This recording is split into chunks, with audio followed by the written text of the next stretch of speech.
5 people have been reportedly arrested in Yemen. That's after 2 South Africans were apparently abducted there. The case raises some serious questions about the way in which governments deal with kidnappers. Well, let's talk to Mark Courtney now. He's an expert on ransom negotiations. A very good morning to you, Mark. And I must just stress that the details in the story are quite vague. But in such a case where there's very little information, I assume one would first establish contact with the abductors and find out what they want. How do you go about this? What's the process? Good morning. Well, unfortunately, it's not up to us to be able to make contact with the abductors. We generally have to wait for them to make contact with us.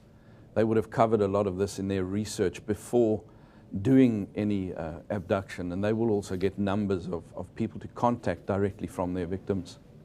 And how do you balance the equation of trying to push for information of what they want and where they are, but also not trying to get them agitated? How do you balance that?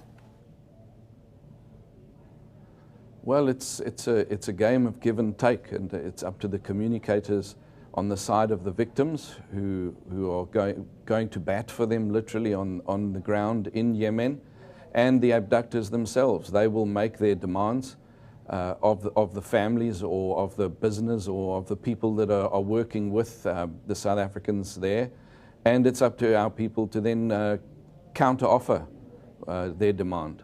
It's believed the pair is being used as some sort of bargaining chip in a land dispute. Am I correct in believing that hostages taken to try and force government's hand are less likely to be hurt as opposed to maybe a high-pressure active crime scene where the abductor is up against the wall?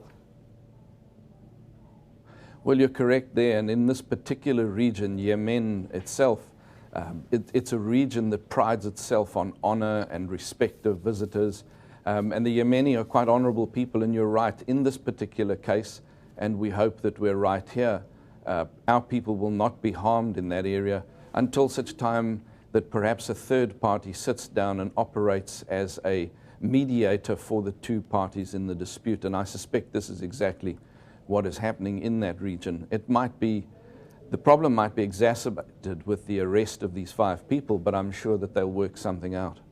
Now, Mark, no ransom demand has been made that we know of in this particular case, but whether they ask for money or some sort of outcome, how does one make the transaction smoothly without harming the hostages? How would you advise the officials involved?